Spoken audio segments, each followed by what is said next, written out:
Vriende, ons gaan vra dat die manspersone vir ons sal staan, dan gaan ons net 'n gebed saam doen. Hemelse Vader, wat 'n groot voorreg het U ons aangedoen om vanmôre ons saam te roep in hierdie plek van aanbidding, in ons harte 'n begeerte te wek om saam met ander kinders van die Here te wees. En Here, wat 'n voorreg om U waarheid en U woord in ons midde te mag hê. Want die Bybel leer vir ons dat die opening van U woord gee wysheid. Dit maak die eenvoudiges verstandig. Daar is baie mense wat antwoorde soek op hulle lewensvrae en vir hulle sonde probleem, en daar is min wat dit soek in die skrif. En ag Here, U wat ons geskaap het, U weet hoe ons saamgestel is, U weet presies hoe diep die sonde gesetel is in ons wese, en daarom het U vir ons vanuit U woord, die blye boodskap, laat weer klink, dat God mens kon word het, gebore in 'n stal in Bethlehem, 'n sondelose volmaakte lewe geleef het, om 'n eenmalige dood te sterwe, sodat elkeen wat aan hom glo, nie verlore mag gaan nie, maar die ewige lewe kan hê. Here, dan sê U woord vir ons verder, dat hulle wat in U glo, is hulle wat ook 'n nuwe lewe leef in Christus. Want as iemand in Christus is, dan is hy of sy 'n nuwe skepsel. Die ou dinge het verbygegaan, kyk, dit het alles nuut geword. Ons bely, Here, dat ons nie sondeloos volmaak word nie, maar ons besef dat daar nou in ons lewe 'n verandering gekom het. God se Gees woon nou in ons harte, en hy leer en lei ons in die waarheid. Baie dankie vanmôre dat ek saam met my broers en susters hier kan wees. Dankie vir elke besoeker wat hier is, dankie vir die opgewondenheid onder U kinders, dankie vir hulle wat inskakel. Here, ons eer U dat U self mense roep en trek en red uit elke nasie, taal, volk en stam.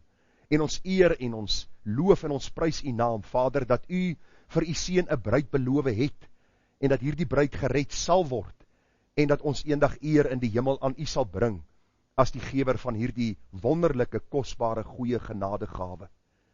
Here, vanmôre gaan ons so 'n bietjie uit U woord kyk na die gedagte van Psalm 66, en die vraag gaan aan ons gestel word, waarom verwaarloos ons geloftes? En is die gebed van my hart, Here, dat ons dit sal ontvang met 'n gesindheid van sagmoedigheid, maar Here ook met 'n gesindheid van erns, om my eie hart voor U te ondersoek, en te vra, Here, waar staan ek met betrekking tot hierdie dinge? En Here, verander my en lei my op hierdie weg van geregtigheid. Ons bid vanmôre vir elke ander plek waar U woord en waarheid sal uitgaan, dat U spreker en hoorder op 'n besondere manier naby sal wees. En Vader, wyl U anders seën asseblief vanmôre ook vir ons hier. Gemeente, genade, barmhartigheid en vrede word vir U geskenk van God ons hemelse Vader en van ons dierbare Here Jesus Christus. Dit word kragtig vermenigvuldig deur die werking van sy Gees ook hier by ons. Amen. Nou vriende, vanmôre is dit ons geleentheid waar ons so 'n bietjie gaan kyk na die gelofte wat ons dan ook ken. Ons is bekend daarmee, hierdie gelofte wat afgelê was 16 Desember 1838. En ek gaan vanmôre so 'n bietjie vir u 'n kort oorsig gee, en dan gaan ek vir u 'n gedagte lees wat gebeur het voor die opstel en die aflegging van hierdie gelofte, en dan ook hoe die boodskap van vanmôre dan ek wil amper sê in my hart lewend geraak het, en die gedagte waaroor ek met u gaan praat. Nou vriende, soos u weet dat die voortrekkers het getrek dan na die Taalse omgewing, daar aangekom het hulle dan ook hierdie man Dingaan daar ontmoet. Nou Dingaan, dit gaan nie oor, en ek wil hê jy moet sien, dit gaan nie noodwendig oor Dingaan se kleur nie, maar oor wat hy gedoen het. Hy was 'n absolute diktator gewees, soos baie leiers vandag diktators is, ongeag hulle kleur, ongeag hulle ras en geslag. Die Bybel sê vir ons dat leiers wat God nie ken nie, word nader aan tiranne, en hierdie man Dingaan het Fitsaka vermoor, en die Bybel, die geskiedenisboeke leer vir ons sal later by die Bybel kom, maar die geskiedenisboeke leer vir ons dat hierdie man mense vermoor het op strepe. Op 'n stadium het Pieter Retief ooreenkoms met Dingaan aangegaan om so 'n bietjie by hom grond te bekom. 4de, 5de en 6de Februarie was daar 'n goeie vertrouingsband gevorm, en ons ken die geskiedenis dat toe hulle in die laar ingegaan het van Dingaan, is hulle vermoor. Pieter Retief en omtrent 71 man saam met hom. Op 'n baie wrede manier is hulle doodgemaak. Dingaan en sy impie-magte het gegaan en vrouens en kinders vermoor, en daar was 'n geweldige vrees vir hierdie man gewees in daardie hele omgewing. Die meeste van hierdie voortrekkers wou basies uit hierdie plek gekom het, uit Natal verhuis het, 'n ander plek, 'n ander heenkome gaan soek het, maar op Oktober 1838 het Andries Pretorius met so 60 waans en 20 gesinne by die voortrekkers aangesluit, en hulle aangemoedig om daar te bly. En as ons gaan kyk na die geskiedenis, sien ons dat Dingaan besluit het om hierdie mense uit te moor, almal, ek wil amper sê, van kant te maak, en hulle het besluit om 'n gelofte aan die Here af te lê. Jy moet onthou, daar was nood. Daar was 'n geweldige tyd van intense bekommernis oor wat gaan word van ons. En omdat hierdie mense die Here liefgehad het en die Here gedien het, ek sê nie dat almal gered was nie, maar daar was verseker van hulle wat weergebore was en 'n groot liefde vir die Here gehad het. Onder andere Sarel Silje. Nou vriende, hierdie gelofte was opgestel gewees, en hierdie gelofte was gelees, sê hulle, van 9 Desember tot 15 Desember, ons sal later stilstaan by hierdie gelofte, en dan weet ons wat het die oggend van 16 Desember gebeur. Hulle sê daar was omtrent 1 teen 25 gewees, 1 voortrekker teen 25 van die vyandige magte, en die Here het op 'n baie besondere manier oorwinning gegee. Nou daar was nie net boere mense gewees in hierdie laar van die voortrekkers nie, glo dit of nie, daar was 3 Engelse, en daar was ook van die swart mense wat vir hulle gewerk het, die kleerling mense, die touleiers, mense wat gehelp het om hierdie trek moontlik te maak. So almal se lewens was in gevaar. En ons weet hoe die Here dan hierdie wonderlike uitkoms gegee het. Maar vriende, wat vir my getref het in my ondersoek hierdie week, is hierdie gedagte wat ek gelees het, dat hierdie voortrekkers 'n gewoonte gehad het om in die aand huisgodsdienst te hou. En ek wil jou vra, sonder om 'n beskuldiging na jou kant toe te gooi, is daar nog by jou tye in die aand wat jy saam met jou kinders en jou vrou en miskien saam met jou geliefdes huisgodsdienst hou? Nou daar word geskryf, en ek het dit gelees, hulle sê Sarel Silje, Karel Landman en Piet Joubert het om die beurt aan godsdienst gehou. En tydens so 'n geleentheid was die gedagte om 'n gelofte aan die Here af te lê in die hart van Andries Pretorius. Pretorius het met Silje sy gedagte van die gelofte gedeel, en hierop was Silje se antwoord aanvanklik. Hy sê vir hom: meneer, ek is bevrees dat as ons die dag sal vergeet, en ook sal verwaarloos, en dat die toorn van die Here teen ons sal ontbrand. Dit was vir my, toe ek het lees, iets wat my in die hart gegryp het, en daarom ook ons tema van ons boodskap vanmôre wat ek met u gaan hanteer is, waarom maak ons geloftes en verwaarloos dit dan? So hierdie man, Sarel Silje, was baie bekommerd gewees dat hulle gelofte sou aflê, en dat hulle nie getrou hierdie gelofte gestand sal doen nie. Verder skryf hulle na heelwat oorweging en nadenke, daaroor was die gelofte wel afgelê, die eerste keer op Sondag 9 Desember 1838, en daarna elke aand tot Saterdag 15 Desember 1838, die oggend van 16 Desember het hierdie groot slag plaasgevind, en die Here het 'n wonderlike oorwinning gegee vir hierdie voortrekkers en die mense wat saam met hulle was, en na die slag van Bloedrivier was die gelofte herbevestig op 16 Desember 1838.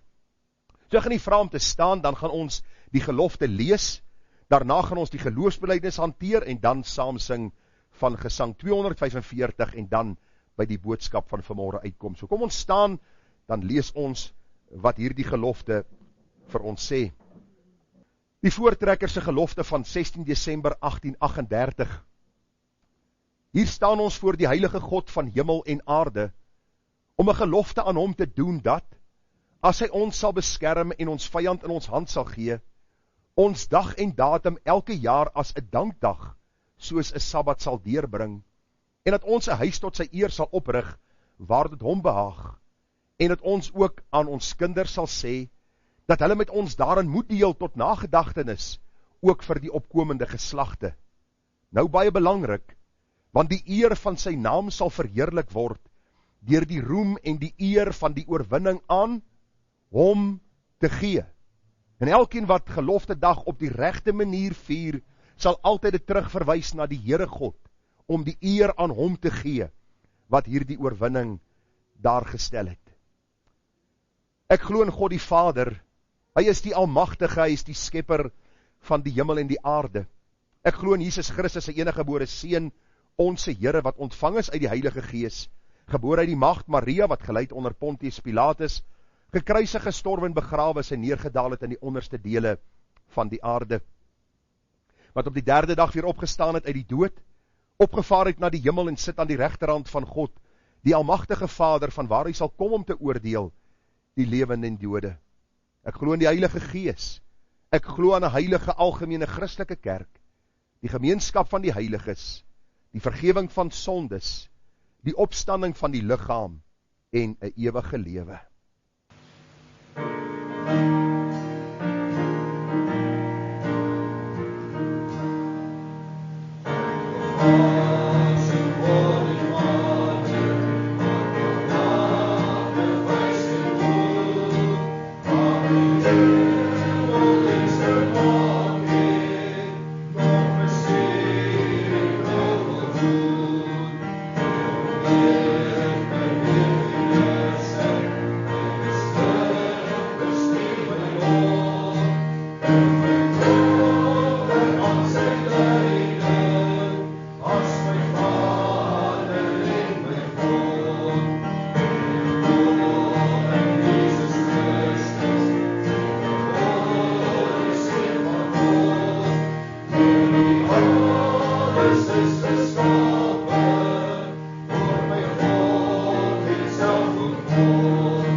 Ja, sê, baie dankie vriende, pragtige lied nou, ek wil graag hê ons moet al 11 verse sing, die begeleiding is altyd so vir my, met die nuwe wysie wat ons het, dit leer 'n mens net om die skrif te dink, en alhoewel hierdie liedere nie geïnspireer is, soos die Bybel nie, is daar kosbare Bybelse waarhede opgeteken, en die grootste en die belangrikste is die persoon van Jesus Christus. Ek hoop nie dat godsdienst vir u is klomp reëls en regulasies is, en dat u nooit uitkom by die persoon van Jesus Christus, wat 'n mens se hart verbly, met sy wonderlike teenwoordigheid, en dan ook die feit dat hy vir ons nuut kom maak het nie. Nou vriende, ons gaan vanmôre 'n bietjie uit Psalm 66 met u praat. Nou ek gaan nie Psalm 66 deurwerk soos in die verlede, waar ek 'n Psalm vat, dan gaan ek vers vir vers deur die Psalm nie. Ek gaan vanmôre 'n bietjie stil staan by 2 of 3 van hierdie versies, soos ons vind daar in vers 13 en 14, maar terwyl u blaai na Psalm 66, kom ek gee vir u 'n kort oorsig waaroor hierdie Psalm gaan. Nou in verse 1 tot 5 sien ons dat die psalmdigter skryf vir die volk Israel, en hy roep hulle op om dan ook die Here te loof en te prys, maar nie net die volk Israel nie, elke ander mens op die aarde om God te loof en te prys. Waarom? Want hy is lofwaardig, vriende, hy is die God wat wonders doen, en hy is die God wat uitkoms skenk. Ek glo jy kan daarvan getuig, en dis waaroor verse 1 tot 5 gaan. Verse 6 tot 12 verwys die psalmdigter na die volk Israel se tyd in Egipte. Jy onthou, hulle was slawe daar gewees, die Here het hulle met 'n kragtige hand uitgelei, die Rooi See is gekloof, hulle deurgetrek, die Egiptenaar het verdrink. Ons lees later hoe die Here die Jordaan oopgemaak het, die volk het in die beloofde land ingetrek, die land Kanaan, en ons sien ook hoe die psalmdigter dit beskryf.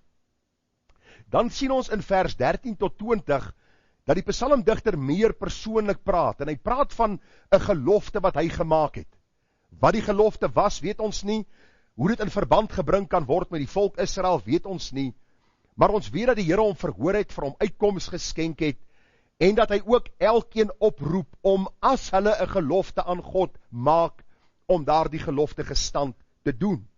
En ons gaan vanmôre 'n bietjie daarna kyk.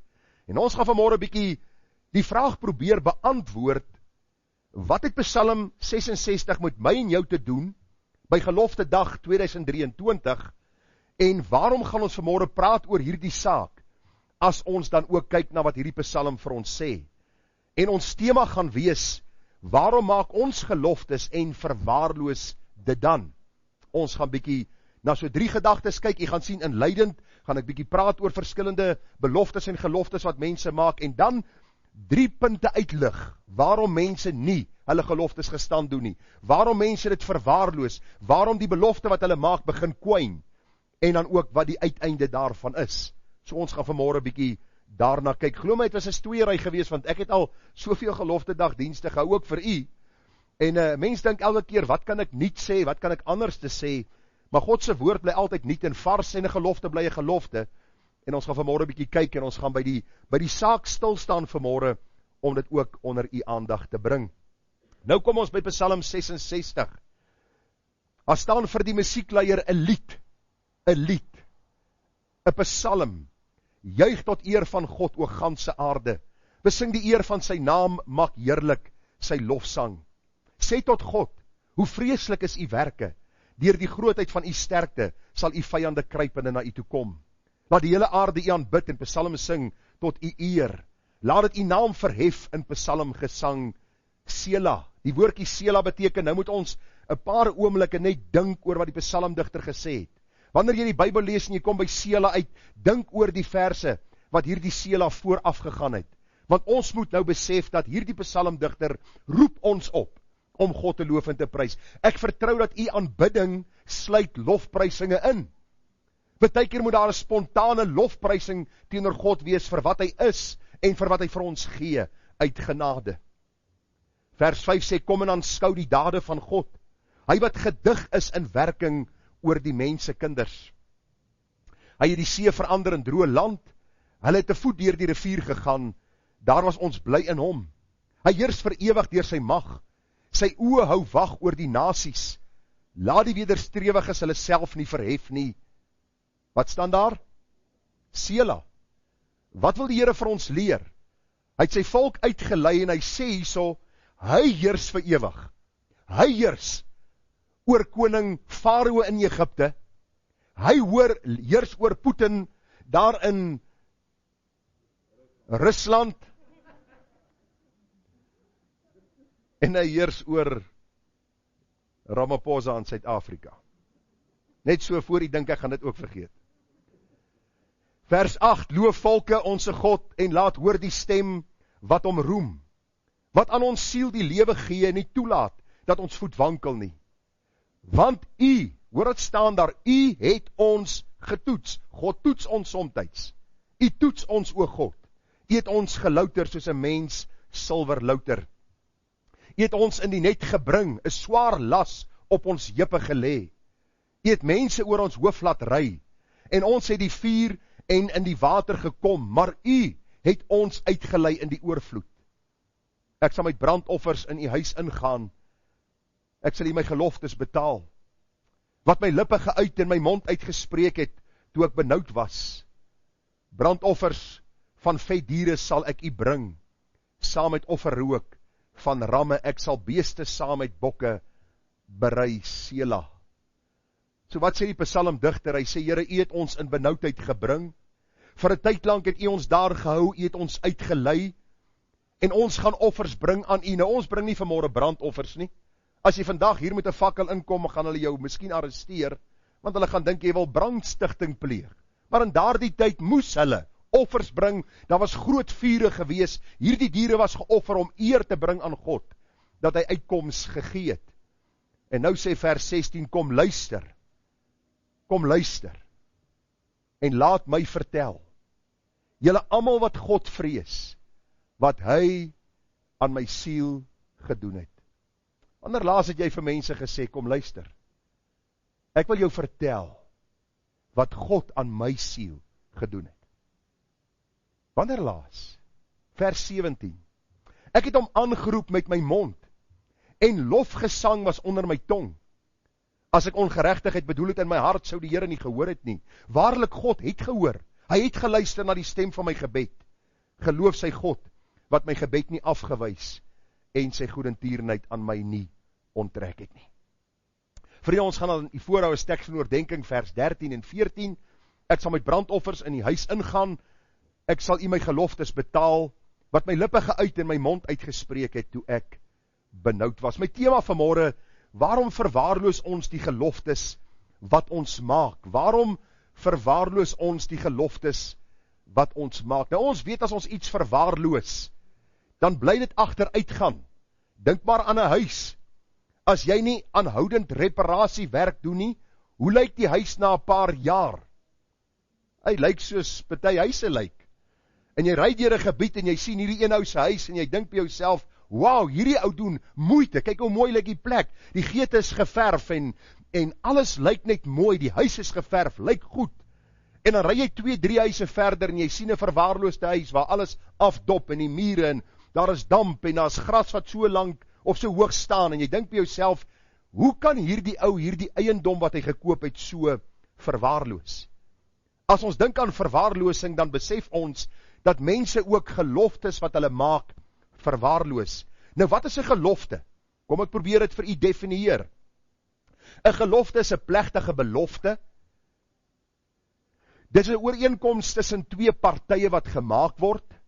Dit is 'n onderneming om iets soos beloof te doen, 'n verbintenis om sekere voorwaardes soos ooreengekom en beloof na te kom en te vervul. Ons kan hierdie definisie seker bietjie meer uitbrei, maar dis die basis van 'n gelofte. Ons vier geloftedag 2023 en ons praat bietjie oor hierdie saak. As ons kyk na die Psalm wat ons sopas gelees het, dan sien ons, vriende, dat die Here die volk Israel uit benoudheid gered het. Ons sien op die einde van die dag dat die Here hierdie volk op 'n baie besondere manier uit Egipte gelei het en later dan ook deur die woestyn in die beloofde land. En die volk Israel was ontrou aan hierdie God wat hulle uitgelei het. Ons het vanmôre gelees van die gelofte wat die voortrekkers gemaak het. En ons sien, vriende, dat hierdie voortrekkers in geweldige angs en benoudheid verkeer het. Hulle het geweet en besef, as daar nie 'n opperhand ingryp, verwysende na die God wat alles geskaap het, die God van die Bybel, die God van Abraham, Isak en Jakob, as hy nie ingryp nie, is dit neusie verby met hulle. Sou hulle almal gesterf het, sou hulle wreed vermoor gewees het, en sou daar niks van hulle oorgebly het nie. Hulle het in hierdie tyd van nood, hulle toevlug na God geneem, en as jy die geskiedenisboeke gaan lees, was dit manne wat die Here lief gehad het. God se waarheid en woord was vir hulle belangrik en sentraal. Hulle het nie net gegryp na God in hierdie tyd van nood nie. In hulle daaglikse wandel met God, het hulle besef in die tyd van nood, het hulle God nodig, en hy is die enigste een wat kan hoor en uitkoms kan gee. Die Here het hierdie wonderlike oorwinning gegee, en vriende, u en ek eet vandag die vrug van daardie oorwinning. Hoor wat ek u sê? As God nie aan daardie mense uitkoms gegee het nie, sou u en ek nie die vrug geëet het van 'n land soos Suid-Afrika nie. En daar is baie wat vandag vir my sê, luister man, ek het nie die gelofte gemaak nie, ek het nie nodig om hom te hou nie. Dis die redenasies van baie mense. Ek het nie saam met hierdie voortrekkers beloof dat ek gaan doen wat hulle gesê het daar nie, so ek het nie nodig om dit te hou nie. En ek het hier op my notas geskryf, dis goed en is reg. Jy moet met jou gewete saamleef en self voor die Here hierdie saak uitmaak. Maar ek wil jou vanmôre vra, as jy hierdie redenasie het, dan wil ek jou iets vra. Kom jy dit na wat jy beloof het? Want jy sien, is baie maklik om terug te verwys na die voortrekkers en te sê, ja, hulle het 'n gelofte namens almal gemaak, en ek stem nie daarmee saam nie. Dis irrelevant of jy daarmee saamstem, daardie gelofte is gemaak, maar ek wil jou vra, die geloftes wat jy al voor God afgelê het, kom jy dit na of verwaarloos jy dit? Soek jy 'n verskoning waarom jy dit nie kan nakom nie? Soek jy 'n verskoning om ontrou te wees aan hierdie God vir wie jy beloof het? En jy mag miskien vanmôre vir my vra, maar waarvan praat jy? Jy ken my nie. Jy weet nie of ek al 'n gelofte aan die Here gemaak het nie. Kom ek sê vir u omtrent 95, as dit nie 99% van mense wat hier sit en inluister, het al aan die Here 'n gelofte gemaak. Kom ek gaan vir u sê, waarom sê ek so? Kom ons dink maar aan 'n gelofte wat ons almal, of 'n belofte, want u onthou mos, dis 'n plegtige belofte, dis 'n ooreenkoms, dis 'n onderneming om iets te doen wat ek beloof het, dis 'n verbintenis om sekere voorwaardes soos ooreengekom te vervul. Kom ons kyk na die eerste ding wat u en ek al gedoen het, die lidmaatskap belofte. Het u gereken die dag toe u klaar gekatkeseer het, en u voor die kansel gestaan het, en voor die gemeente en voor God, wat teenwoordig is by sy kerk, 'n belofte gemaak het, dat God dit ligtelik sal opneem? Neem jy dit ligtelik op, verwaarloos jy hierdie gelofte? Kom ek herinner jou wat jy beloof het. Jy het beloof jy is weergebore. Jy het beloof dat God jou siel uit genade gered het. Jy het beloof dat jy die skrif getrou sal ondersoek. Hoeveel stof is daar vanmôre op jou Bybel? So ek wil jou vra, as jy vanmôre vingers wys na die voortrekkers, word stil en vra vir die Here, is ek nie miskien een wat skuldig is aan die verbreeking van, aan die verwaarlosing van die geloftes of die beloftes wat ek al gemaak het nie? Jy het beloof, jy sal getrou die onderlinge byeenkomste bywoon. Dis wat jy beloof het. Dis wat ek beloof het die dag toe ek 'n lidmaat geword het. Ek sal getrou wees in my tiendes, my bydraes en my offergawes, want ek wil die werk van die Here laat vooruitgaan.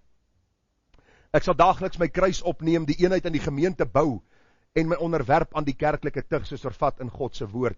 Ek vra jy, as u na die deursnee kerklidmaat vandag kyk, dink u dat hulle ernstig was met hulle belofte? Dink u dat die deursnee lidmaat in Suid-Afrika van elke kerkdenominasie besef dat hulle so 'n belofte aan God gemaak het, en die meeste kom dit nie na nie? Ek gaan oor na die volgende ene toe, ek sien die tyd loop. Die huweliksbelofte. Onthou u daardie belofte wat u gemaak het? Dis 'n belofte wat jy voor God gemaak het, wat ek voor God gemaak het. Hierdie huweliksbelofte sê ons glo, God het ons by mekaar gebring. Ag, ek doen baie huweliksberading, en ek doen baie keer ook hierdie klasse voor die mense trou. Dan sit die man en die vrou daar en die oogietjies maak so, en hulle kyk vir mekaar so. Dan dink ek myself, surprise, surprise. Julle sal nog agterkom, dis nie die huwelik nie. En dan sit hulle daar, en dan sal ek van hulle vra, dan, Bokkie, wil jy nie antwoord nie? Dan antwoord die man nou, en ag, my vroukie, antwoord jy, en so gaan dit, en dan dink jy by jouself, weet die mense wat hulle sê? En dan gebeur dit dat hulle trou, en dan vergeet hulle baie gou die dag. Ek wil vir my 'n videokamera kry en daai gesprekke opneem. En dan vir hierdie mense stuur na die tyd. Want u sien, by die huweliksbelofte sê ons, God het my en hierdie vrou by mekaar gebring. Dit was nie toeval nie, dit was nie iets wat gebeur het omdat iemand matchmaker gespeel het nie, verskoon die Afrikaans. Die hele gedagte is, God het ons by mekaar gebring. Die man sê met groot blydskap en vrymoedigheid vir die poppie wat al langs hom sit, ek sal haar lief hê, ek sal by haar staan, ek sal haar versorg en ek sal haar koester. En hy sê dit nogal met groot oortuiging. Die vrou sê, ag, ek sal my onderwerp aan my man se leiding. Nie met die lang ei nie, hoor. Die leiding. Ek sal my onderwerp aan my man se leiding, ek sal onderdanig wees, soos dit 'n vrou betaamlik is, wat die Here lief het en die Here vrees. Ag, hulle sê as getroudes, sal ons ouers verlaat en mekaar aankleef in een vlees. Hierdie verlaat het ek u verduidelik, beteken nie om jou ouers in die steek te laat, of hulle een kant weg te gooi nie, maar dit gaan oor, nou is dit ek en my man, en ons word een. Mense beloof dit. Ons sal getrou aan mekaar wees deur maklike en moeilike omstandighede, in hartseer en blydskap, tot die dood ons skei. En dan sê hulle, luister, ek skei jou eerder voor ek jou vrek maak. Verskoon die platvloerse uitdrukking. As u sien die argumente onder mans en vrouens, dan is hierdie hulle redenasie, luister, Ek moor jou eerder, of ek skei jou eerder voor ek jou moor, terwyl die Bybel sê, ons te belofte gemaak, tot die dood ons skei. Daar is uitsonderlike geval, ons daaroor gepraat, wanneer daar hoerery plaasvind, of wanneer die ongelowige nie saam die gelowige wil bly nie. Die twee redes wat die Here gee, maar meeste mense maak hierdie belofte, en sê vir my, wat dink u, wat is die egskeidingssyfer onder kerkmense? Presies dieselfde as die wêreld. Kerkmense skei is oor die 50% op die oomblik. Wat binne in 'n kerk sit, wat die belofte maak voor God en die gemeente, en dan wil hulle vingers wys na voortrekkers en sê, ons gaan nie hulle gelofte nakom nie. Staan sterk, ou maat. Staan sterk. As jy 'n gelofte gemaak het, kom dit ten minste na. Moenie altyd verskoning soek nie. Moenie verwaarloos dit wat God vir jou gegee het nie. As jy 'n belofte van lidmaatskap gemaak het, as jy 'n huweliksbelofte gemaak het, het jy gesê, deur dik en dun, deur maklike en moeilike tye, sal ek God verheerlik, sal sy eer op die spel wees. Onthou u wat die voortrekkers gesê het, die eer van sy naam sal op die spel wees.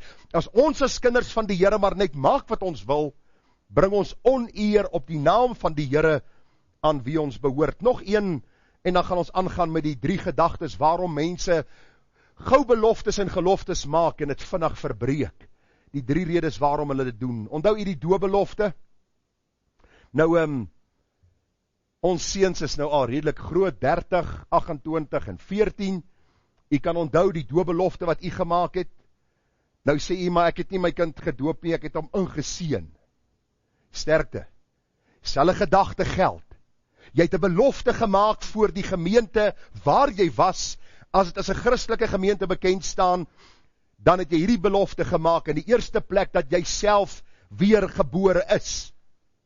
Mense vra my, hoor hierso, sal jy my kind ten doop bring? Dan vra ek hulle die eerste vraag. Is jy oortuig daarvan dat jy weergebore is? Want u sien, ek kan nie 'n belofte maak dat ek my kind sal opvoed in die weë van die Here as ek nie weergebore is nie. Ons het beloof, ons glo heel hartig in die Bybel, soos vervat in beide die Ou en Nuwe Testament. Ek onthou in een van my gemeentes, het 'n man en vrou na my toe gekom, of die vrou eintlik, en sy het gevra, sê jy my kinders doop? Sy het toe vir haar man, bring jou man saam, maar kan ons bietjie praat daaroor. Sy bring haar man saam, en hy sit daar so in my sitkamer, ek sê vir hom, luister, dis die doop belofte wat jy moet afleg, gaan jy dit doen? Hy sê vir my, nee. Hy sê, ek gaan nie kerk toe kom nie. Hy sê, ek gaan my kinders ook nie groot maak in die weë van die Here nie. En ek sê, op die einde van die dag, weet jy, dan is het so, ek kan jou nie jou kinders doop nie. Die pa was 'n ouderling in die gemeente, voor ek daar aangekom het, en sy ma's in die gemeente, en dan hulle kinders wat hulle groot gemaak het, en toe hierdie bom nou barst, dat ek hierdie kinders nie sou doop nie, toe kom hierdie man, wat 'n ouderling was in die gemeente, na my.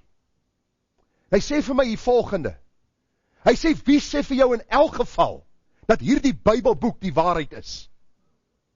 Ouderling in die kerk waarin ek was, die gemeente, wat kwaad is vir my, omdat ek nie sy kinders wil doop, sy kleinkinders wil doop, omdat sy skoonseun sê, ek gaan hulle nie groot maak in die weë van die Here nie. Hy self het die belofte afgelê, hy glo in die Bybel, hy sê vir my, wie sê vir jou, hierdie Bybel is in elk geval die waarheid.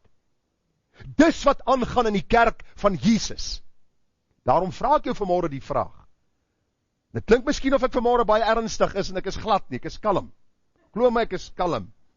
Ek is bietjie soos 'n snaar gespan, maar die hele gedagte net, wat my hierdie week opgeval het, mense wil gou kritiek lewer teenoor mense wat geloftes gemaak het, maar self kom hulle hierdie geloftes na nie, en hulle verwaarloos dit wat hulle voor die Here beloof het. Hulle beloof ons vaste voornemes om hierdie kind te onderrig, en te laat onderrig in die waarhede van die skrif, gaan doen maar self so bietjie navraag, hoeveel ouers hou nog huisgodsdienst met hulle kinders? As dit 5% is dit baie. Maar ons het beloof. En as jy vra, hou jylle huisgodsdienst, Gerard, jy verstaan nie. Ons is besig. Ek wil vanmôre vir jou sê, as jy te besig is vir jou kind se siel, is jy te besig. Want as jou kind sterwe, gaan hy voor God rekenskap moet gee, en dan gaan een van 2 plekke wees, hemel of hel. Jy het die belofte gemaak, moet dit nie verwaarloos nie. As jy dit verwaarloos, ons gaan nou sien, wat die gevolge daarvan is. Die doopbelofte as ouers, sal ons van vroegs af ons kind vertel, van sy of haar sondige natuur, vanuit die skrif, maar ook van die groot genade en verlossing, wat daar in Jesus te vinde is. ook vir hulle. Wat doen die meeste doopouers vandag? Hulle val in by die kind se nikke en grille. Jannie wil oor 3 weke een of ander dame wees. Hy is nie meer tevrede om Jannie te wees nie, hy wil nou Jakoba wees. Ons het beloof, ons sal vir hom sê, jy's 'n sondaar, so hierdie neiging sal kom, as die wêreld druk op jou toepas, maar jy's nie Jakoba nie, jy is Jannie. En jy sal as Jannie groot gemaak word. Nee, sê hulle, ons moet ons kind laat sweef, laat hy sy ideale uitleef, laat hy die man-vrou wees wat hy graag wil wees. Manlik aan die buitekant, binnekant, die sagtheid van die vrou. Ek het nou die dag vir iemand gesê, luister man, 'n vrou het 'n baarmoeder, en 'n man het 'n prostaat. En as jy wil weet of jy 'n man of 'n vrou is, gaan na die dokter toe, en gaan vra hom. Ek het nou die dag so iets komies gesien, waar die vrou voor die dokter sit, en die dokter vra vir die, of sê vir die vrou, meneer, en sy val hom in die rede, sy sê, nee, ek is nie meneer nie, ek is mevrou. Hy sê, mevrou, ek wil net vir jou sê, jy het prostaatkanker. Toe ek hierdie ding lees, toe glimlag ek, en ek dink by myself, dis die probleem van ons tyd. Mense identifiseer, einde komies, maar ja. Ons beloof ons kinders, of ons beloof die Here, dat ons kinders sal groot maak in die weë van die Here, en ons doen dit nie. Verwaarloos jy die belofte? Dis die vraag wat ons moet vra. Volgende ene, ons sal self getrou wees, deur aan ons kind die voorbeeld te stel, van hoe 'n kind van die Here moet lewe. Baie interessant is, dat baie ouers, sê vir hulle kinders, maak soos ek vir jou sê. Moenie maak soos ek maak nie. Luister, as jy vir jou kind opdragte gee, moet jy self dit gehoorsaam. Dit help nie, ons maak 'n belofte voor die Here, en ons kom dit nie na nie. 'n Laaste gedagte oor hierdie saak is, waarom maak mense beloftes? Hulle kom dit nie na nie. Waarom sal hulle 'n lidmaatskapbelofte maak? Waarom 'n huweliksbelofte? Waarom 'n doopbelofte? En waarom verwaarloos hulle dit? Waarom gebeur hierdie dinge? 3 vinnige antwoorde, 5 minute per antwoord. Ok, en dan so 'n bietjie inflasie by, maar kom ons kyk, so hardloop deur hom. Eerste ene, mense maak beloftes, en hulle verwaarloos dit, omdat hulle gekry het wat hulle wou gehad het. Hoor wat ek sê? Hulle het klaar gekry wat hulle wil hê, nou vergeet hulle van die belofte wat hulle voor God en die gemeente gemaak het. Psalm 66, 13 en 14 sê, dat ons beloftes moet betaal, wat my lippe geuit en my mond uitgespreek het, toe ek benoud was. Luister vriende, dit gebeur dat mense hulle kind wil doop, dat mense wil trou, dat mense aan 'n kerk wil behoort, en hulle sal alles beloof wat jy hulle vra, tot jy hulle lidmaat maak, totdat jy die kind doop, totdat jy hulle in die huwelik bevestig, en dan sê hulle maar, hoor hierso, nou gaan ons nie meer saam gaan nie, nou gaan ons eie pad en ons eie koers inslaan. Ek onthou in my heel eerste gemeente waar ek was 'n groot gemeente, baie mense het kom besoek, kom hulle na my toe en sê hulle vir my, luister, sal jy ons trou, of sal jy ons kind doop? Dan sê ek vir hulle, op een voorwaarde, julle gaan 3 maande saam met my die pad stap. Ek onderrig hulle in die skrif, hulle is elke oggenddiens, elke aanddiens, daarso. En dan sê hulle, I do. En dan sê hulle, goodbye. Dankie, Hans. Is dit reg voor God? Nee. Maar luister, as ons gekry het wat ons wou gehad het, bly die belofte nog steeds gestand. As ons ongehoorsaam is aan God, sal daar gevolge wees. Ons gaan nou daaroor praat. Vriende, hoe dikwels hoor ons, mense kom in 'n noodsituasie, soos die voortrekkers in 'n noodsituasie was. Hulle sê vir die Here, Here, as U my hier uit hierdie saak red, dan sal ek vir U gaan werk. Ek onthou 'n familielid wat vir my gesê het, dat die aand was hulle by 'n dronknes gewees. Daar het hulle dwelms gebruik. En die persoon sê vir my, terwyl hy voel, het voel vir hom of hy besig om dood te gaan, en hy roep na die Here, want hy het groot geword onder 'n pa wat die Here lief gehad het. En hy roep na die Here, en hy sê, Here, asseblief, wees my genadig, en hy sê, en hy paar minute nie lekker gevoel nie, en hy voel lekker, en hy sê, wat doen hy? Hy gaan party verder. Maar luister, aand by die huis gekom, gaan slaap, en die volgende môre vroeg, toe maak sy pa hom wakker. Sê hom, luister seun, jy het my beloof, jy gaan saam my kerk toe gaan. En hy het beloof, en Here, as U my net sal spaar. En daar die môre by die kerk, terwyl die waarheid na sy kant toe kom, toe red die Here sy siel. Waarom? Want God is genadig en hy is barmhartig. Maar weet een ding, moenie 'n belofte aan die Here maak. Here, as U my uit hierdie noodsituasie red, sal ek U dien nie. Moenie sê, Here, as U my uit hierdie noodsituasie red, sal ek vir U gaan werk nie. Moenie beloftes maak wat jy nie gaan nakom nie. Daar is mense, vriende, wat in finansiële krisisse kom. Hulle sê baie gou, as die Here my red uit hierdie finansiële krisis, sal ek 20% of 30% of 50% van my maandelikse inkomste gee. Dan is die Here genadig en die Here red hulle uit. En die Here voorsien en hulle kom nie na wat hulle beloof het nie. Ek het al dikwels gehoor, ouers wat se kinders baie siek is en tot die dood toe siek is.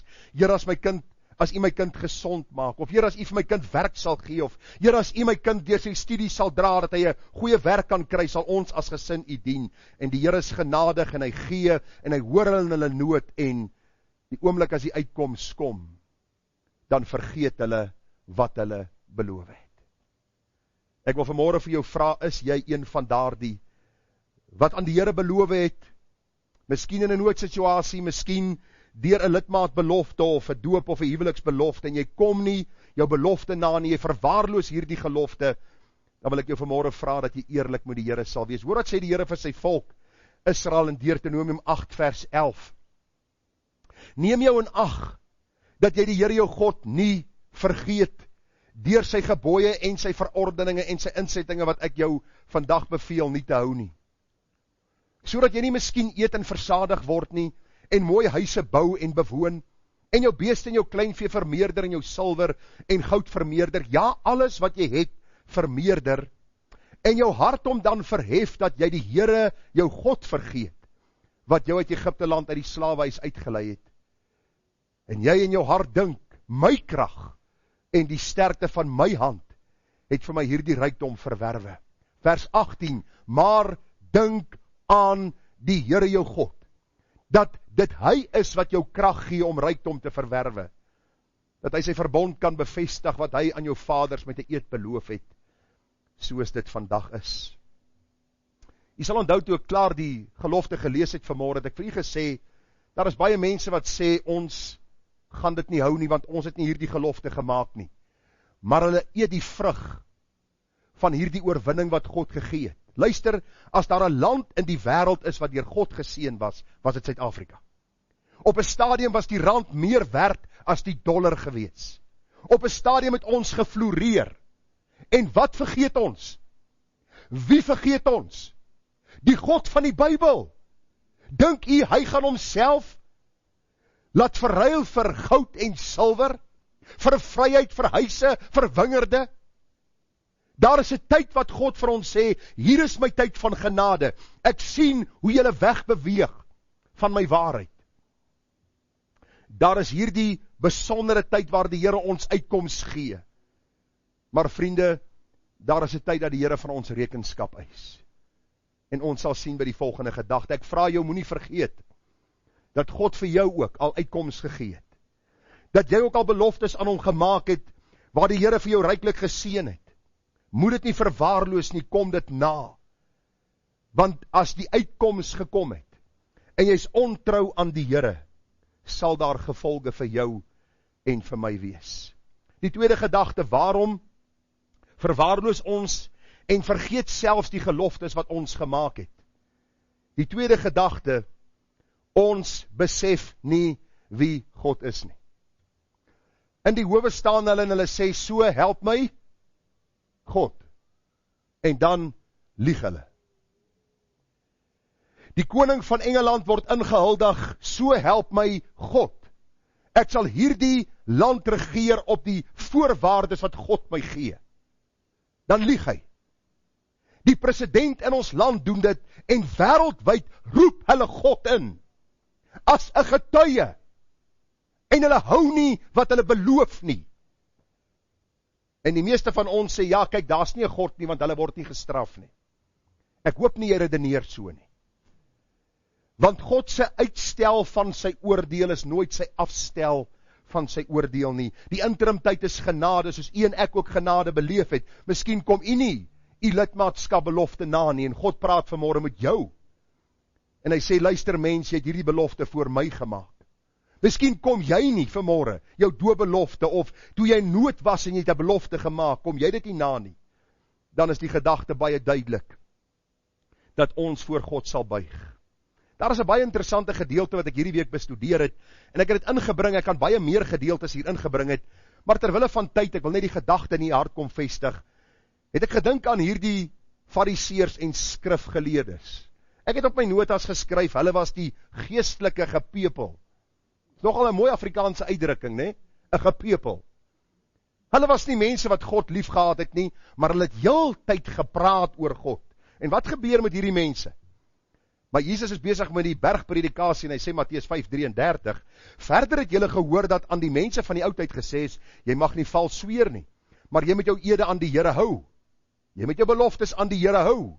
Maar ek sê vir julle, sweer hoegenaamd nie by die hemel nie, omdat dit die troon van God is, ook nie by die aarde nie, omdat dit die voetbank van sy voete is, ook nie by Jerusalem nie, omdat dit die stad van die groot koning is. Ook by jou hoof mag jy nie sweer nie, omdat jy nie een haar wit of swart kan maak nie, maar laat die woord wees ja, ja, nee, nee, want meer as dit is uit die bose. Baie mense sê, kyk nou daar sou die Here Jesus self sê, jy mag nie 'n belofte aflê nie, jy mag nie 'n gelofte maak nie, want alles verder is uit die bose. Dis nie wat die Here sê nie. Die konteks moet in ag geneem word. Wat gebeur hierso? Die fariseërs en skrifgeleerdes, die geestelike gepepel van die tyd, het die volgende gedoen. Wanneer hulle iemand wil oortuig, en ek sal nie vanmôre vir Sarel as voorbeeld gebruik nie, ek sal vir Pooi gebruik as voorbeeld. Ek gaan na Pooi en ek sê vir hom, Pooi, hierdie is die saak, en ek beloof vir jou by die poorte van Jerusalem, dat hierdie ding die waarheid is. Maar eintlik is ek besig om te lieg. Ek is besig om 'n rad voor die oë te draai, om 'n voordeel by hom te kry. Dis wat hierdie mense gedoen het. So hulle het eintlik hierdie hele saak kom deur mekaar krap in die sin, dat hulle vir mense gelieg het, beloftes afgelê het, vir mense dinge beloof het, ek sal vir jou sekere dinge gee, ek sal 'n sekere ooreenkoms nakom, terwyl hulle geweet het in hulle harte, dit was leuns.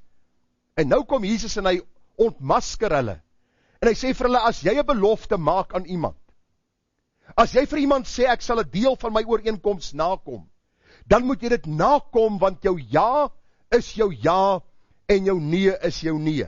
Al het jy voor die kansel gestaan en gesê, ek sal hierdie kind groot maak in die weë van die Here, en ek vra vir jou, wat is jou antwoord hierop, en jy sê ja, is dit dieselfde as 'n gelofte wat jy aflê. Dis dieselfde dat jy sê, ek staan voor God, en ek roep hom in as 'n getuie, dat ek dit sal doen. Dit gaan oor noodsituasies, dit gaan oor die huwelik en watter belofte jy ook al aflê. Hierdie fariseërs en sadduseërs het links en regs beloftes afgelê, hulle het geloftes gemaak, hulle het sekere dinge vir mense beloof wat hulle nooit gedoen het nie. En die groot gevaar vanmôre is dat die Here hierdie mense self geoordeel het, want luister, as ons vir mense iets sê, wie hoor? Die Here God self. Jy moet tog nie dink as jy daar by 'n plek staan en daar is niemand teenwoordig en jy maak beloftes dat God nie daar teenwoordig is nie. Die Here sê vir ons en hy waarsku ons juis oor hierdie saak, omdat mense lukraak omgaan met beloftes wat hulle maak en woorde wat hulle uiter, sê die Here vir ons in Matteus 12:35. Die goeie mens bring uit die goeie skat van sy hart goeie dinge te voorskyn. Die slegte mens bring uit die slegte skat van sy hart slegte dinge te voorskyn. Vers 36 is belangrik.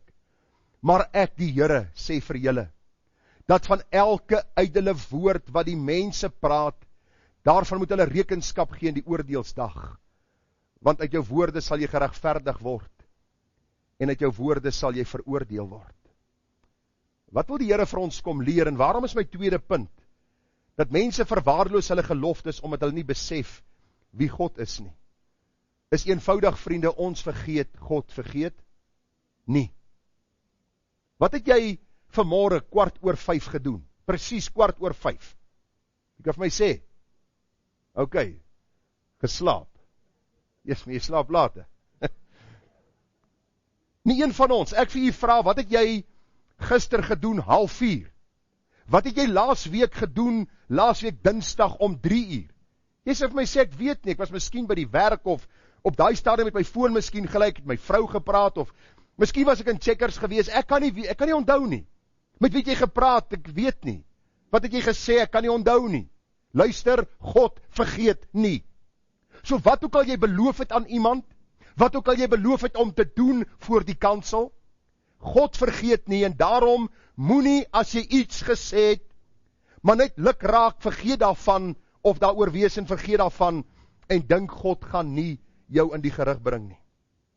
So waarom verwaarloos mense hulle geloftes? Eerste plek, omdat hulle gekry het wat hulle wou gehad het, hulle maak beloftes en hulle besef nie regtig dat God hoor, en die Bybel sê gaan vir ons, van ons woorde rekenskap eis. En die derde gedagte wat vir my uitgestaan het, vriende, ons dink nie aan die gevolge nie.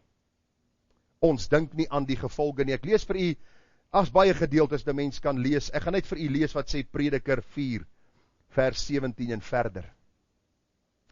Gee ag op jou voet as jy na die huis van God gaan. Luister wat staan hier. Pas op as jy na die huis van die Here gaan. Want om nader te kom en te hoor is beter as dat dwaase 'n slagoffer bring, want hulle het geen verstand nie, sodat hulle kwaad doen. Met ander woorde, moenie na God se huis kom, moenie beloftes maak, moenie sê ek gaan God dien, en jy stap hier uit, en jy leef teenoorgestelde dit wat jy beloof het nie. Vers 5, of hoofstuk 5 vers 1. Wees nie haastig met jou mond nie, en laat jou hart nie gou 'n woord uitbring voor die aangesig van God nie. Want God is in die hemel, en jy op die aarde. Daarom moet jou woorde min wees. Want soos die droom kom deur baie drukte, so die gepraat van die dwaas deur baie woorde. As jy 'n gelofte aan God gedoen het, stel nie uit om dit te betaal nie. Want daar is geen welgevalle in dwaase nie. Betaal wat jy beloof. Dit is beter dat jy nie beloof nie, as dat jy beloof en nie betaal nie. Laat jou mond nie toe om op jou liggaam 'n sonde skuld te laai nie, en sê nie voor die gesand van God, dit is 'n vergissing nie. Wat wil ek vanmôre vir u by die laaste punt sê? Ons maak beloftes en ons dink nie aan die gevolge nie. Vers 6 moes ook eintlik daar ingekom het, want soos daar baie drome is, soos daar ook nietige woorde in menigte, maar vrees God. Mense maak beloftes teenoor mekaar, in 'n kerk, by 'n huweliksplegtigheid, by 'n doopgeleentheid, wanneer hulle in 'n noodsituasie is, wanneer daar probleme is, maak hulle beloftes. Hulle kry wat hulle wil hê en hulle kom nie hulle belofte na nie. Hulle besef nie dat hulle hierdie belofte voor God gemaak het nie, en hulle dink nie aan die gevolge nie. Kom ek gaan gou vir u sê, vriende, dat 9 uit die 10 gebroke huwelike het plaasgevind omdat mense iets beloof het wat hulle nie gedoen het nie. 9 uit die 10 keer wanneer ek in beradingssessies ingaan, wanneer jy navorsingswerk gaan doen, wanneer jy gaan lees ander mense wat navorsingswerk gedoen het, dan vind 'n egskeiding plaas wanneer die partye aan mekaar iets beloof het, hulle het uitgestap by die plegtigheid en hulle het nie gedoen wat God vir hulle gesê het nie. Die man raak ontrou aan die vrou raak in rebellie teenoor die man. Die huis raak 'n oorlogsveld in plaas van hierdie veilige hawe waar die man en vrou vervulling in mekaar en in die Here moet vind. Die mooiste mense dink nie aan die gevolge dat ek God inroep by my huweliksplegtigheid en op die einde van die nag doen ek nie wat hy vir my sê nie. Daarom is daar meer as 50% Christelike of kerklike huwelike wat in die egskeidingshof beland. Ek wil jou vanmôre vra, kom jy na wat God sê en dit wat jy beloof het by die huweliksplegtigheid? Dink gou, vriende, waarom dien so baie kinders die duiwel? Waarom huil so baie ouers en sê, my kinders wil nie die Here dien nie, of my kleinkinders wil die Here nie dien nie? En dan begin jy met hulle praat. 9 uit die 10 van hulle, het nie getrou hulle kinders na die huis van die Here gebring nie. Hulle het nie huisgodsdienst met hulle gehou, soos hulle beloof het nie. Hulle het tyd gehad vir baie goed. Dit was Xbox en PlayStation, en dit was sport by die skool, en dit was toneelopvoerings, en al die boosheid van die wêreld, maar as die tyd vir God gewees nie. Moenie huil oor jou kinders, wat God nie wil dien, as jy 'n belofte gemaak het, en jy kom dit nie na nie. Moenie huil nie. Vra vergifnis, en bid dat God vir jou genadig sal wees. Dink aan die lidmaatskap belofte, vriende. Hoekom is daar so baie kerke wat uit mekaar uitskeer? Dis uitsonderlik dat 'n kerk skeer oor waarheid. En ek het vir u gesê, ek is weg by die vorige kerk, omdat ek standpunt ingeneem het, waarheid teenoor die leuen. Dis hoekom ek weg is daar. Waarheid teenoor leuen. Maar die meeste kerke spat uit mekaar uit, omdat A nie met B oor die weg kan kom nie. Hulle het 'n belofte gemaak voor die Here, dat hulle getrou 'n lidmaat sal wees wat God verheerlik, en hulle doen dit nie. Daarom sit ons in kerke met geweldige hartseer en probleme. Jy het beloof dat jy die skrif getrou sal ondersoek. Ek vra jou, doen jy dit? Kan jy uit die skrif iemand beantwoord wat met 'n leuen na jou toe kom, om vir hulle te sê, dis wat die Here vir ons in sy woord sê? U sien, ons dink nie aan die gevolge nie. Kom, ek lees gou vir u. Die man Salomo wat as koning ingehuldig is, plegtige belofte gemaak het dat hy God sou dien, en hy het hom nie gedien nie. Hoor die gevolge. Daarom 1 Konings 11:9 was die Here toornig op Salomo. Dink mooi wat daar staan. Luister, as Mike Tyson toornig raak vir my, dan bel ek 'n Uber, of iets vinnigers, om weg te kom. En ek dink hy sal my bietjie seer maak. Ek sal 'n paar kneusplekke hê. Maar luister, Mike Tyson is 'n muggie teenoor die God met wie ons te doen het. Die Bybel sê die Here het teenoor Salomo toornig geword, omdat sy hart afgewyk het van die Here, die God van Israel, wat 2 maal aan hom verskyn het, en hom bevel gegee het, omtrent hierdie saak, om nie agter ander gode aan te loop nie. Maar hy het die bevel van die Here nie gehou nie. Hy was nie getrou aan die Here nie. Vers 11. Daarom het die Here vir Salomo gesê, omdat dit so ver is met jou, dat jy my verbond en my insettinge, wat ek jou beveel het, nie hou nie, sal ek verseker die koningskap van jou afskeer, en dit aan jou dienaar gee. Ek wil as jy vanmiddag by die huis kom, dink bietjie aan die gevolge van jou lewe tot op hede. Dink bietjie aan hartseer wat jy beleef tot op hede, en vra vir jou die vraag af, het ek nie 'n gelofte aan die Here gemaak, of 'n belofte, of iets beloof in tyd van nood, of het ek nie miskien voor die kansel gestaan en A, B en C gesê, en ek kom dit nie na nie. God vergewe sonde, maar gevolge bly. Luister wat ek vir u vanmôre sê. Die Here vergewe Dawid se sonde met Batseba. Nathan sê vir hom, vir ewig sal die swaard van jou huis nie wyk nie. Sonde het gevolge.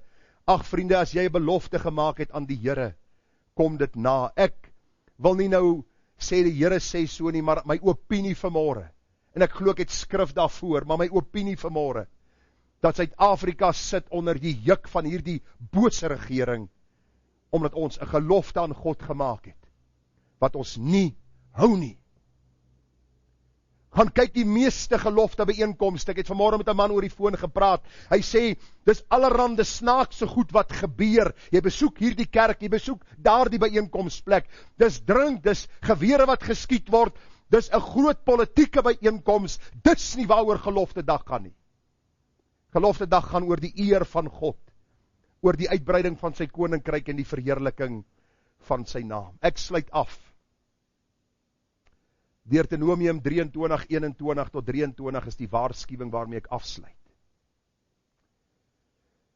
As jy, as ek, aan die Here jou gelofte doen, moet jy nie versuim om dit te betaal nie. Want die Here jou God sal dit sekerlik van jou eis. Dit sal sonde in jou word. Luister, 'n lidmaatskap belofte is nie iets wat ek afhandel nie. Dis iets wat ek blywend in gehoorsaam is tot ek sterf. So ook die huweliksbelofte, so ook die doopbelofte. Vraag wat ek vir my pa gevra het, so kort voor sy dood, pa, wanneer gaan jy ophou om my pa te wees? En hy kyk my so, en ek sê vir hom, ek sal jy die antwoord gee, nooit. En my 3 seuns weet, my oudste een in Amerika, praat nou nog met hom, praat met hom oor sy saak, ek praat met hom oor sy wandel met die Here, ek praat met hom wat sy kerk besoek, ek praat met hom, waarom? Ek is sy pa. En die Bybel sê vir ons, as ek 'n belofte gemaak het, moet ek dit gestand doen. Vers 22, maar as jy nalaat om te beloof, sal dit geen sonde in jou wees nie. Nou is daar ouens wat dink en sê, ek is blyk het die lidmaat hier geword het. Hierdie ou is te kwaai. Die Here sê, ons moet lidmaat wees, dis 'n wonderlike ding om deel van die kudde van die Here te wees. Maar as jy hierdie begeerte het, dan moet jy nakom wat jy beloof het. Vers 23, wat oor jou lippe gaan, moet jy hou. Jou ja moet jou ja en jou nee moet jou nee wees. Jou ja is soos 'n belofte wat jy voor God aflê. Hy sê, moet jy hou en doen soos jy aan die Here jou God vrywillig beloof het. Wat jy met jou mond gespreek het. Ek sluit af. Nie een van ons het 'n gelofte gemaak onder dwang nie. Die dag toe ons hier opgestaan het as lidmate, het ek nie hier 'n 4-peloton gehad met 'n paar AK-47's te sê as hy iets doen wat nie reg is nie, klop hom. As hy nie wil sê ja nie, dan moet jy hom uithaal nie. Dit was 'n vrywillige belofte. Die dag toe jy getrou het, ek hoop, jou skoonmaat jou nie gedreig met 'n geweer nie, ek hoop. As hy het, kom praat met my, dat ons hierdie saak kan uitsorteer, dat jy kan aangaan met jou huwelik.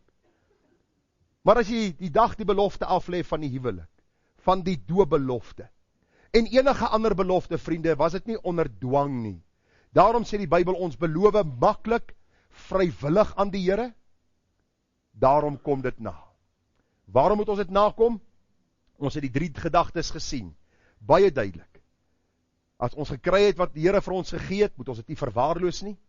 Ons moet besef dat ons voor die Here die belofte afgelê het, en ons moet besef, vriende, dat daar gevolge is as ons nie doen wat ons aan God beloof het nie. Ek bid die Here dat die Here vir ons genade sal gee.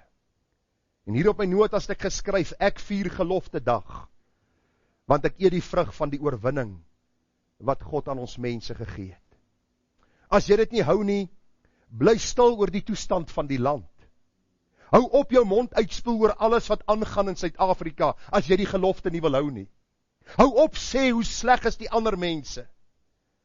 Miskien beleef ons God se oordeel omdat ons beloof en nie doen nie. Mag die Here my en jou genade gee, dat jy sal sien, hierdie boodskap is nie 'n sweep wat ek uithaal om jou te slaan nie, maar 'n oproep wat die Here in hierdie week in my hart kom maak het, is ek getrou in dit wat ek aan die Here beloof. Mag die Here ons getroue krygsmanne vind in sy koninkryk, en mag ons hom verheerlik in alles. Kom ons bid saam. Hemelse Vader, dankie dat U ons verdra, dat U vir ons lief is, dat U ons vergewe as ons in dwaasheid vinnig dinge sê en dit later verwaarloos en somtyds nie doen nie. Dierbare Here, ons grootste motivering vir wat ons doen moet wees die eer van God en die eer van sy naam wat op die spel is. Wanneer ek my vrou lief het, moet dit wees met die motivering dat ek God lief het, en daarom het ek haar lief, en ek het beloof dat ek haar sal bly lief het tot die dag van ons sterwe. Here, dat ek my kinders sal bly onderrig in die waarheid, hulle sal lief hê omdat ek het beloof het, en omdat ek U lief het. Dit moet my dryfveer wees. Here, as predikant van hierdie gemeente, moet ek getrou aan die waarheid van U woord wees, omdat ek hierdie belofte afgelê het om getrou aan God se woord te wees, meer as getrou aan mense se woorde en se opinies. Here, daar is ander beloftes wat ons almal al gemaak het. In tye van nood, in tye van krisisse, het sy finansiëel of siekte of wat ook al, help ons om dit na te kom. Want daar is gevolge. En al dink ons kom nou weg met van ons sondes en U nie dadelik straf nie. Help ons om te besef, dis maar genade. Maar as ons nie bely en laat staan nie, sê die Bybel vir ons baie duidelik, dat U ons in die gerig sal roep. Here, dankie vir wie U is. Bid vir ons land Suid-Afrika. Ek bid vir mense uit elke nasie, taal, volk en stam. Ek bid vir ons regering, ek bid vir ons kerke. Ek bid, Here, dat ons by die kruis sal uitkom. Dat ons weer die God van hemel en aarde sal dien vir wie hy is. Die ewige God wat weet. En dat ons nie sommer net sal praat en sal sê en beloftes sal maak en sal dink, U weet nie. Here, help vir ons om U te dank vir die uitkoms wat U gegee het. En mag ons getroue diensknegte wees tot U ons kom haal. Amen.